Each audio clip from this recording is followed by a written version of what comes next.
Barkstall Elementary School is kindergarten through 5th grade. We're pretty diverse here at Barkstall. We have over 10 different languages that are spoken. We have a high multilingual language program with students, and we also have 2 self-contained special education classrooms. Data drives what we do here at Barkstall. So we really rely on our data, what our students are doing, what our teachers are doing, and then we look at how we can apply that to improve student learning in our building.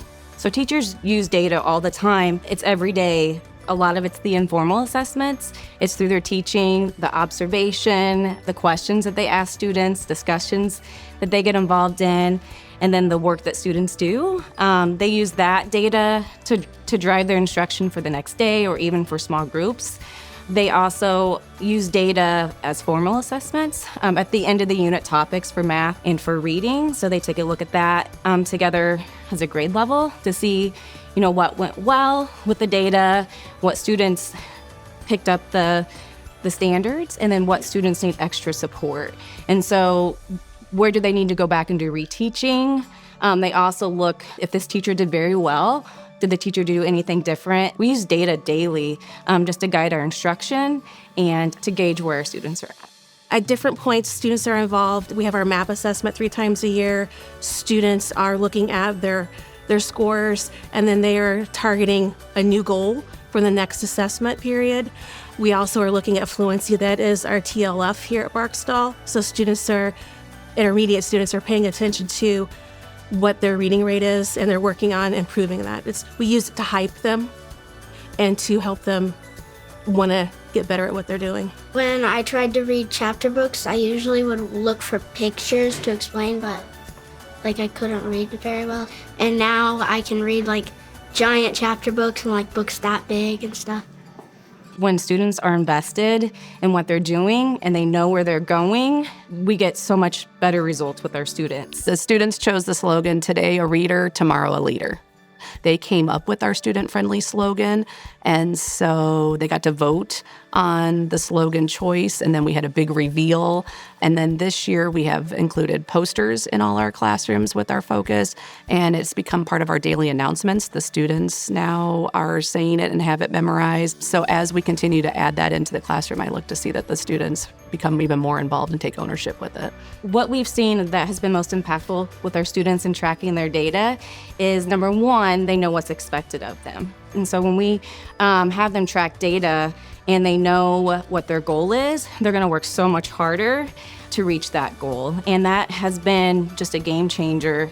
When I walk into classrooms, it's so exciting.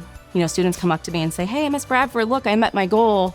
Or, I got an 80 on my reading fluency and I got 60 last week. So, students take a lot of pride in their work, and having students keep track of their data is a great way, for students to see how they're doing. Boosts and reading at home, reading books from the library, and taking that 1-minute timer. It has made me a better reader. Our targeted learning focus has led to more explicit and systematic instruction. We're very mindful of what we choose to teach, and it's always tied to the data. And then if we're not real sure, we go right back and research, and we find our research that supports our targeted learning goal. Data has really strengthened our Tier 1 instruction because we have our teachers looking at data to see how their lesson went and to see if all of our students met their learning targets and their learning goals. And so we gauge how many students met that learning objective. And our comparison usually is 80%. So if we have 80% of our students that met that learning target or learning goal, then we know that lesson was solid. But if we have less than 80% of students that didn't make it, then we go back and reteach the whole group. I think the students are starting to understand the importance of why we have our focused learning goal that we want to make students better readers. And I know the upper elementary, 3rd, 4th, and 5th grades, some of the teachers have used what we have to do for our evaluation process. It's called our student learning objective. And so they actually tied that in with fluency this year. And so some of the students have started setting goals, and the teachers have been doing weekly progress monitoring and have used that in the classroom.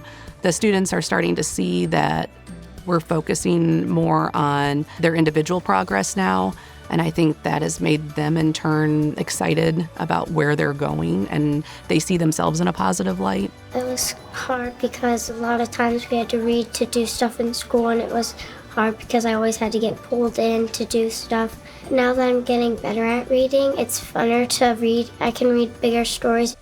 Where it's going to go next is that more teachers, I think, will strengthen their leadership and see how they can contribute. We have a lot of teachers that have great ideas. So by growing our leadership base in the schools, we'll be able to implement more strategies and see different ways that we can support our students. I think we're starting to see more teachers sharing grade levels as opposed to being mindful of just their class, so that they're invested in all the students as opposed to just the 20 that they're in charge of. The advice I would give to other schools who are trying to use data is to, number one, identify what it is that you want your students to learn, and then find what is the best assessment to use to be able to gather the data. And then once you have your learning focus, you have your assessment determined, and you've collected your data, then you have to determine what you're going to do with that data.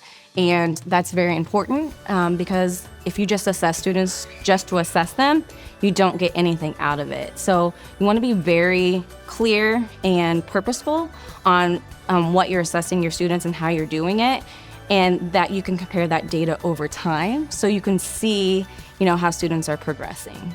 I think what makes all this hard work worth it is knowing that we're helping our students and that we're putting great practices in place, and we're growing our teachers to strengthen them to be better in the classroom. And as an end result, our school will be a better place for everybody.